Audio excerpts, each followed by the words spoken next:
Hello and welcome to another fly tying session with your host Scott. In this session I'm going to be tying a fly known as the Daiwl Coch, which is a soldier palmer variant. Bit of a story behind this fly. I was fishing the River Vyrnwy on Thursday. Today is Sunday the 30th of March. Well into the trout season now. And I think I may have caught my personal best wild brown trout out of the river. The fish weighed 3.1 pounds and it was 21 inches long. And this fly that I'm going to tie is the fly that I caught it on. Now the only reason I didn't film this session is because I didn't want to cause controversy. The vast majority of the fish in the river are grayling, and March 29th, 30th, those sort of days, unfortunately it's the closed season for grayling. So I went down there fully expecting to catch a lot of grayling. Well, in this case I fished for an hour and a half with my usual cast of a Bibio, a iron blue spider and a green whale's glory spider, in the hopes of catching something, not necessarily grayling, but a grayling would have been nice. And I had no luck, so I decided, right, well, we'll put this Daiwl Coch on, and literally 2 casts later I was into this fish, and for 10 minutes I genuinely thought it was a grilse. It was a huge trout. I don't think I've seen one come out of the river that big for a very long time. I've hooked a few and lost them, and they could well have been salmon, but there we go, that's the story. The Daiwl Coch translates to the red devil. It is actually a grayling fly. I did tie it originally for grayling, I will be honest with you there. But I've only got a limited few flies. I've got 2 boxes basically that I carry on the river, and that's what fits in my waistcoat. And anything else stays in the bigger bag basically. So for this fly we're going to need a B405 in size 12 by Camazan. You can use a 170 or a 175. I've got a bead on it, a 2.8mm bead. I use this as a point fly in a team of wets. The reason I like to use a beaded fly on the point, I just like to get down that little bit deeper, especially this time of year. The fish aren't coming up readily at the moment, at least on the river I fish. So the river I fish is called the River Vyrnwy, or in Welsh Afon Vyrnwy, and it's a superb freestone river that's fed by Lake Vyrnwy, which is a massive reservoir. You can fish Lake Vyrnwy in fact, but you can't fish it from the bank. You have to buy a ticket from the hotel and fish from a boat. It's not something I've ever done. We're also going to need a red thread. The general theme of the fly is red, and hence it's a grayling fly, really, if I'm honest with you. We're going to need a red floss. We use that for the tail, very similar to the soldier palmer that uses red wool. For the body we're going to be using a claret hare's ear. With the colour balance on this camera that looks practically brown, but you'll have to take my word for it, it is claret. And then for the palmered hackle we're going to be using a ginger cock cape. There we go. So to get started we're going to pop down a layer of thread. We'll worry about the bead later on. And we're going to go all the way to the bend, just to where the bend starts, and that's normally on this hook between the point and the barb. Now for river flies I do leave the barbs in. I am normally fishing for keeps, if I'm absolutely honest with you. That may cause controversy. You can dislike the video if you like. In fact, people watch the video more if you dislike it, so you can carry on. Right, to tie the tail in, we're going to get some of the floss.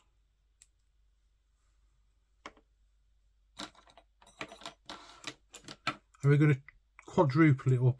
We're going to need about, I don't know, 6 inches or so. It may be a bit wasteful, but quadruple it up. You can obviously use wool. You could even use red ibis, like on the butcher, or dyed red mallard. So that's it quadrupled up. You want to tie it in a bit longer than you're expecting it to be in the end. Drop it in with a loose turn just to lock it in, and then tie it in nice and tight. There we go. And we're going to cut the excess off to the length of the body, like so. Then we're going to tidy up just a little bit. Don't worry about any strands sticking out. It's going to be a palmed hackle on it anyway, so, and I'm sure the fish don't really mind. Now we're going to lock the bead in. Now the bead's in.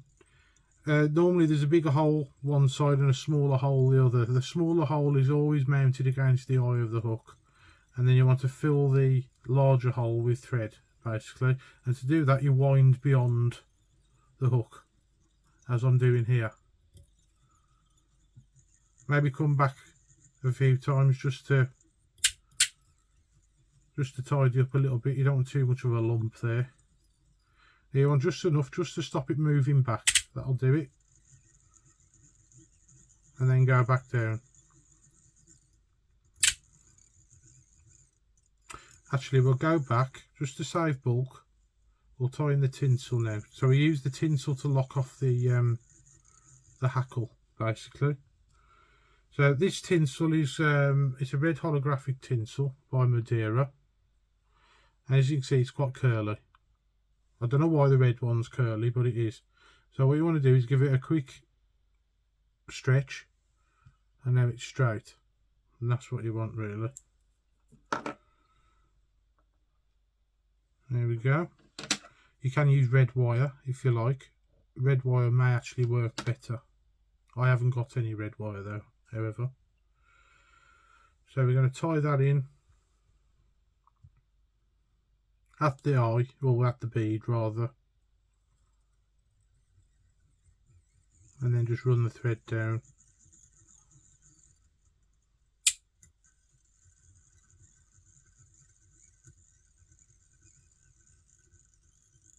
There we go.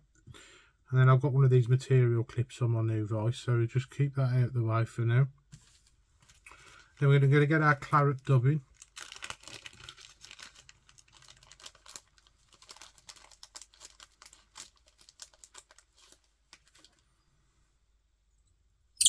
Now, I genuinely thought that, until I saw a soldier palmer, that I'd made this pattern up. This was my own creation. But I'm going to call it a soldier palmer variant. I think that's the fair thing to do. I've looked at a few soldier palmers now, and they are slightly different to how I tie this pattern. So I'm going to give it a name. And that is the Daiwl Coch, the Red Devil. So we're going to tie a fairly slim body.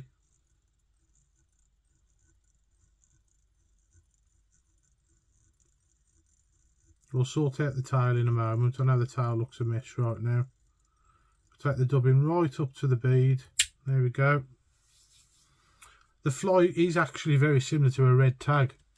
And when I first tied it, I didn't use claret dubbing. I actually used peacock herl, and that works well as well. But rather than tying the hackle at the head, palmer the hackle. So we need to find a fairly well coloured and well proportioned feather for the hackle.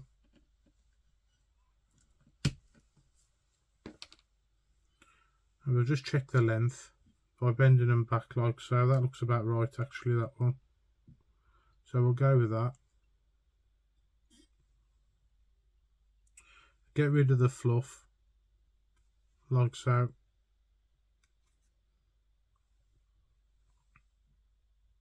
Tie it in at the head or in this case at the bead. Now this fly can be tied without a bead if you prefer. No problem doing that at all. In fact, the first one I tied didn't have a bead, and it worked very, very well indeed as a an unweighted point fly. Just pop a couple more turns in there because I think that might slip. There we are. And then get your hackle pliers of your chosen design. I prefer these ones. Some people would prefer the traditional English ones.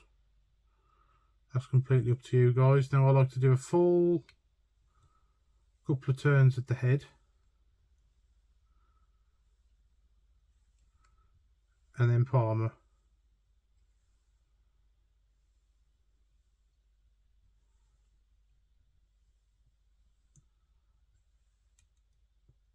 Try and use as much of the feather as you can.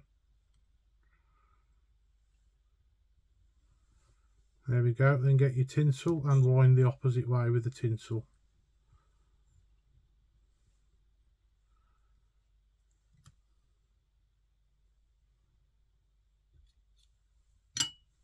Keep the tinsel tight. Just wind as if the hackle isn't there. Don't worry about it. It will sort itself out. Unless the tinsel breaks. Oh dear. Okay, well, we're only human. Let's go back.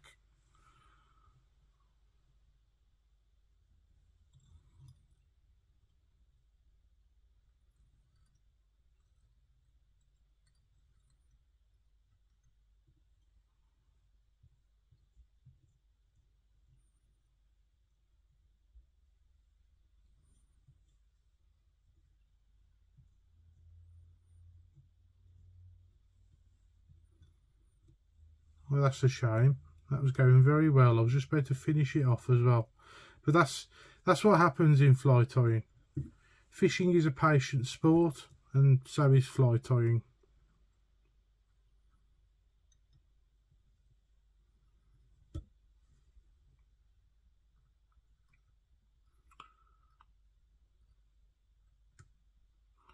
There we go. Right. So we're going to have to go all the way back, I'm afraid. Dubbing and all.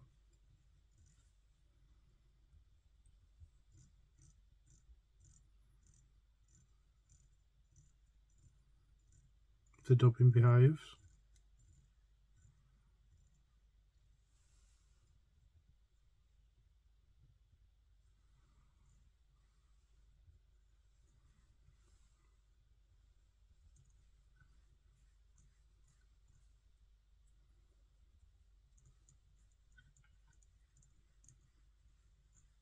Now I could cut this out of the video and make it look perfect, and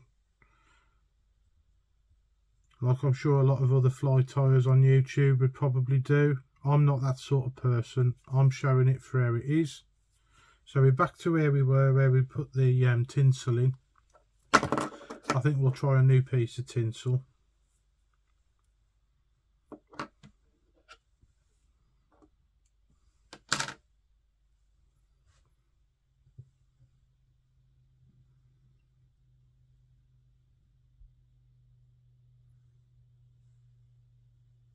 I've left the dubbing on the thread.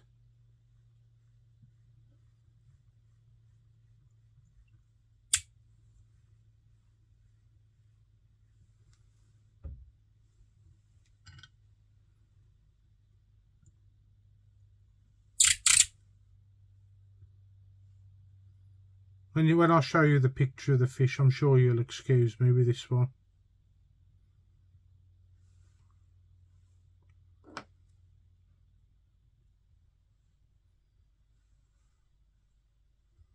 It was caught using a 5-weight rod, 4 to 5 weight rod, DC2, airflow DC2, with a 5-weight double taper line.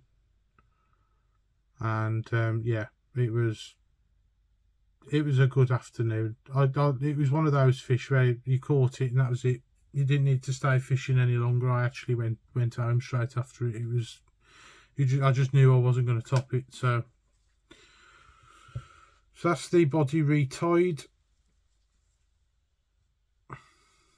We're obviously going to need a new hackle feather.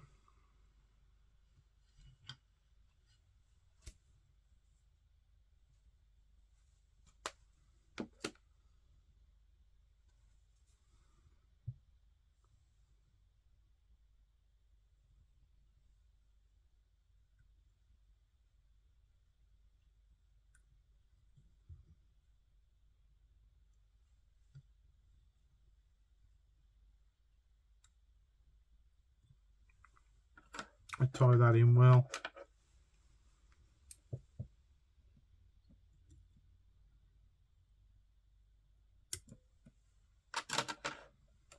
Now I'm having to tie this fly to actually replace the one that large trout took, because I was fighting the fish for, it's got to have been 3/4 of an hour.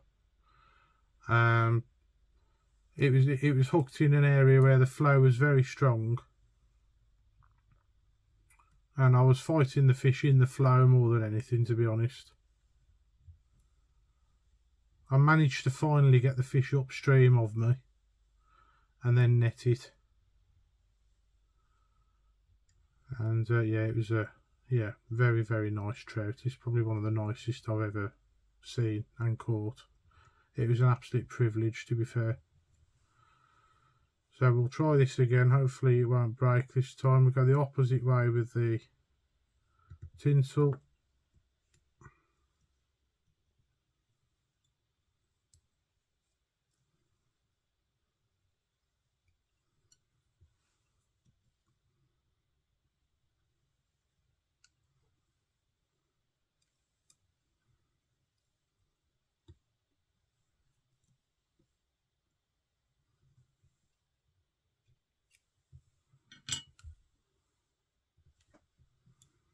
Tie the tinsel off. Now obviously the thing looks a right mess at the moment, but we'll sort that out in a second.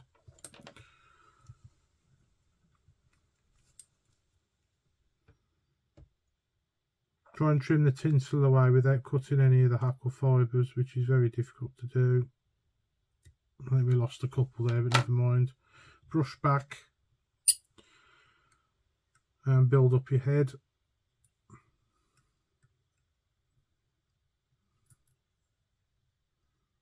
You don't want too big of a head on a fly like this. We'll leave it there. I think that'll probably do it. And then we want to trim the tail so it's the right length. I'd like to have it quite short on mine. And we need to trim the hackle out as well.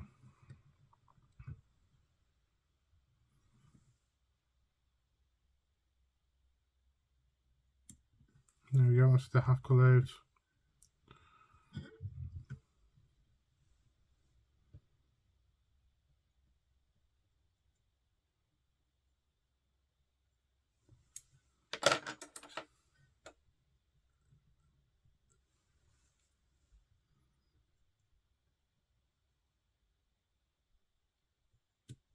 And there's the tail.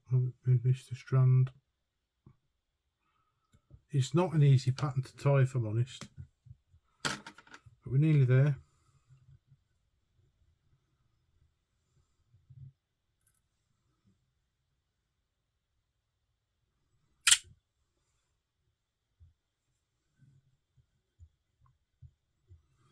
Now you can get your dubbing brush in there and tease it out a bit if you wanted to. We're going to whip finish, or at least attempt to whip finish.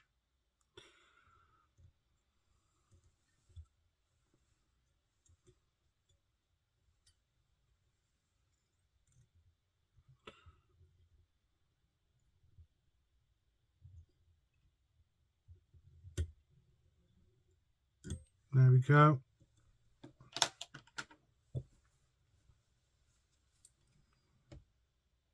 Trim close.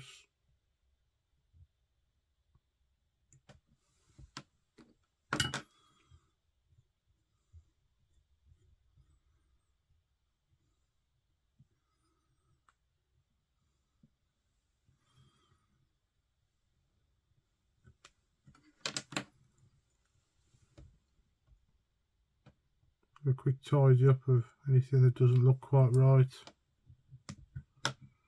and then varnish to finish.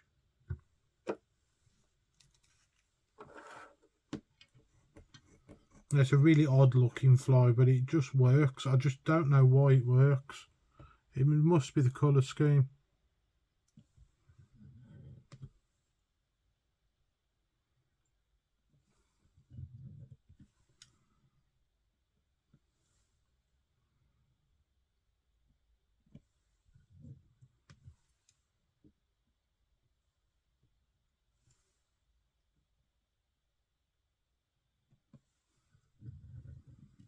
And there we are. That's the fly that I call the Daiwl Coch.